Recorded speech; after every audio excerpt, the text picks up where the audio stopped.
Hello दोस्तों, veterans नमस्कार। मैं दीपान सिंह। मैंने आपको बताया था कि वेणुगोपालन साहब ने बड़ा लंबा लेटर वेंकटाचलम साहब को लिखा। उन्होंने जो लेटर निकाला 25/10/2025 को, इन्होंने 30/10/2025 को जवाब दिया। उनकी जो ग्लोरियस अचीवमेंट थी उसका लेटर मैंने डाल दिया है, भाग 1। अब भाग 2 में उनका है वन मोर ऑप्शन। 2010 में जो पेंशन ऑप्शन आया था उसकी सच्चाई बताने के लिए उन्होंने लेटर लिखा है। इस पहले वाले लेटर में ये बताते हैं, ये कहते हैं ना कि हम 2010 में एक सेकंड ऑप्शन लेकर के आए थे, और ये बड़ी बड़ी बातें करते हैं। विश्वास साहब को मैंने सुना है कि लोगों ने उस समय पेंशन को ऑप्ट नहीं किया 1995 में, तो उसको एक पाठ पढ़ाना चाहते थे ये। तो वेणुगोपालन साहब इसमें बताते हैं कि इस इंग्लिश में कि 2010 में जो पेंशन ऑप्शन आया था उस पेंशन ऑप्शन के फेवर में EIBA नहीं था। वो कहते थे कि ये फाइनेंशियली फिजिबल नहीं है, एक बात। और दूसरा ये कहते थे कि जिन सर्विंग एम्प्लॉयज ने इनकी बात नहीं मानी पेंशन लेने के लिए, उनको एक पाठ पढ़ाना चाहते थे। यह है आपके वन मोर ऑप्शन की कहानी। इसको वेणुगोपालन साहब बता रहे हैं। उसके बाद जो लेफ्ट आउट थे पोर्शन था और वो पेंशन को ऑप्ट करना चाहते थे, ये बताते हैं कि उन्होंने पेंशन ऑप्ट इसलिए नहीं की कि उनका जो रेगुलेशन था 1995 का, उनमें एक क्लॉज था। वो क्लॉज का नाम है उसका 22/4। उसमें यह शर्त थी कि यदि आप स्ट्राइक में भाग लोगे तो आपकी पूरी की पूरी सर्विस पीछे की फॉरफिट हो जाएगी।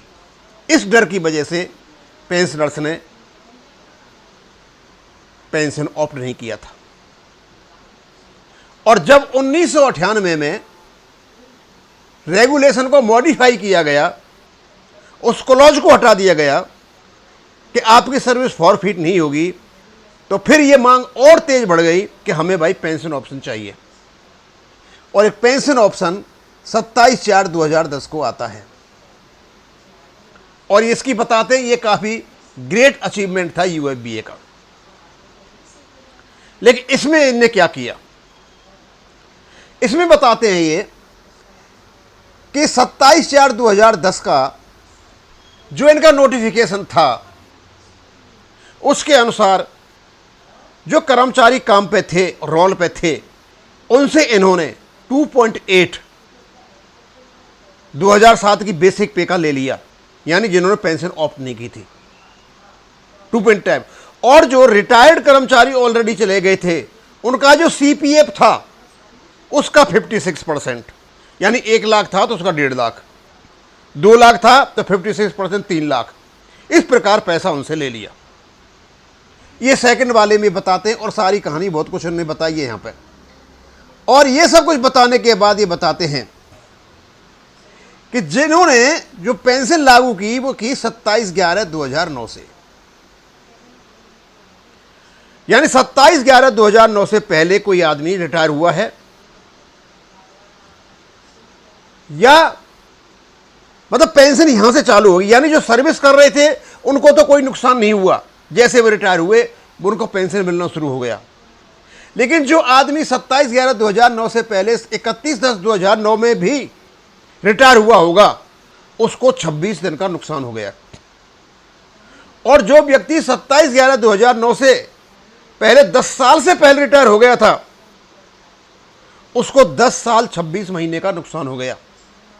लेकिन CPF इन लोगों ने जहां से आदमी भर्ती हुआ था और जहां तक रिटायर सारा ले लिया था। अब यह स्वाभाविक सी बात है, जब तुम CPF पूरा लेकर के बैठे हो तो एक पेंशन तो वहीं से होनी चाहिए ना। जो आदमी 27/11/2009 से पेंशन लेगा और जो आदमी 1999 से पेंशन लेगा, 10 साल का इन लोगों ने उनकी पेंशन मार दी, लेकिन पूरा का पूरा CPF ले लिया। और इन सब के लिए राजी हुए हमारे नेता। अब क्या रीजन रहा होगा क्या नहीं रहा होगा ये तो ये जाने, मतलब इनके रेगुलेशन में कोई भी पैसा लेने का प्रावधान नहीं है, केवल और केवल सीपीएफ लेने का प्रावधान है। उनसे तो इन्हें सर्विंग आदमियों को लुटवा दिया।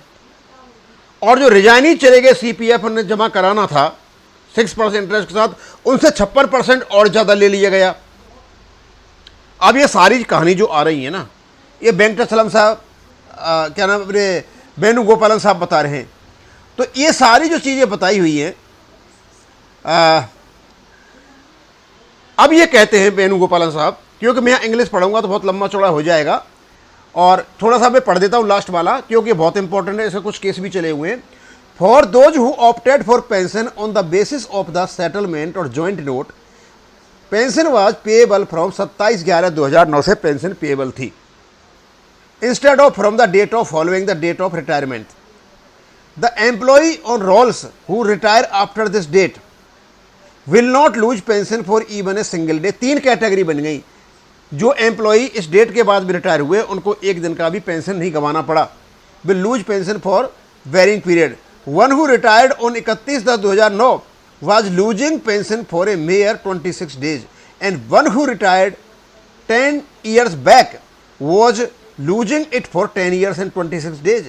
This was in spite of the fact that when the entire CPF earned by the employee is paid back, pension in lieu of CPF in lieu of it shall become payable from the date of following the date on which he retired by any standard. In terms of Regulation 52(1), pension becomes payable from the date following the date on which an employee retired and the settlement or joint note was transgressing the statement। यहाँ बहुत बड़ी बात कह दी उन्होंने कहा कि भाई आपका रेगुलेशन कहता है, कौन सा रेगुलेशन कहता है, 52.1 में कि आपकी पेंशन आपकी डेट ऑफ रिटायरमेंट से शुरू होगी। लेकिन आप लोगों ने जो पेंशन दी 27/11/2009 से शुरू की, लेकिन इससे पहले जो लोग रिटायर हो गए थे 10-10, 11 साल, 15 साल जो भी के हुए थे, आप लोगों को पेंशन 1995 से देनी चाहिए जब रेगुलेशन आ गया था। नहीं दी आपने, वो दी आपने 27/11/2009 से, और लोगों की काफ़ी बड़ी पेंशन खाएगा, और इसके केस कोर्ट में चले हुए, इसलिए पढ़ा मैंने।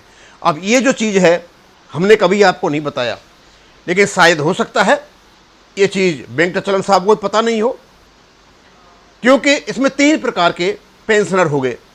27/11/2009 के बाद जो रिटायर हुए उन्होंने पेंशन का एक दिन भी लूज नहीं किया। 27/11/2009 से 1 महीने पहले भी यदि कोई आदमी रिटायर हुआ है तो उसको लगभग 26 दिन की पेंशन चली गई। लेकिन उससे 10 साल पहले जो रिटायर हुआ, 10 साल, 11 साल, 12 साल जो कुछ भी पहले रिटायर हुआ 1995 तक, उसकी सारी पेंशन खत्म कर दी, उनको पेंशन मिली 27/11/2009 से। ये जो कहानी है ना, जब सीपीएफ आपने ले लिया, सीपीएफ का 6% ब्याज आपने ले लिया, उसका 56% और जमा करा लिया, तो पेंशन तो 27/11/2009 से क्यों हो रही है? फिर तो वहां से होनी चाहिए जहां से डेट ऑफ रिटायरमेंट है, जहां तक आपने सीपीएफ आदि भर्ती हुआ था और जहां से रिटायर हुआ था, और जहां तक का सारा कुछ आप लेकर के बैठे हो।